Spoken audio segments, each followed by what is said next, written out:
Nimesikia Musalia akisema huyu Gachagua amekuja hapa Western kuambia watu hawajafanyiwa kazi na yeye alitolewa ofisi, kwa hivyo hawezi wasaidia. Uhitaji mdomo ya kusaidia watu ukuwe ndani ya ofisi.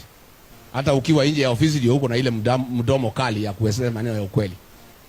Hata barabara ya kwenda Mululu ambaye Uhuru Kenyatta alisema ijengwe, pahali Musalia anakaa haijajengwa, sasa ni mwaka 4.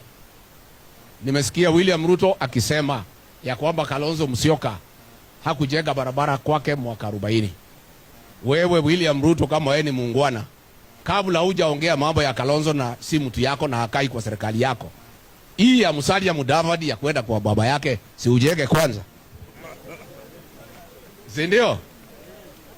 Kwa sababu wewe unaongea mambo ya mbali ya Kalonzo. Kalonzo is not part of your government. Musalia Mudavadi is your prime cabinet secretary. Barabara alipewa wakati ya Uhuru Kenyatta, mwaka 4 hujajenga. Kabla uongee mambo ya Kalonzo, mambo ya Ukambani. Saa hii wewe uko Western, utatue hiyo maneno. Kwa hivyo mimi nataka kuambia our cousins in Western Kenya, who are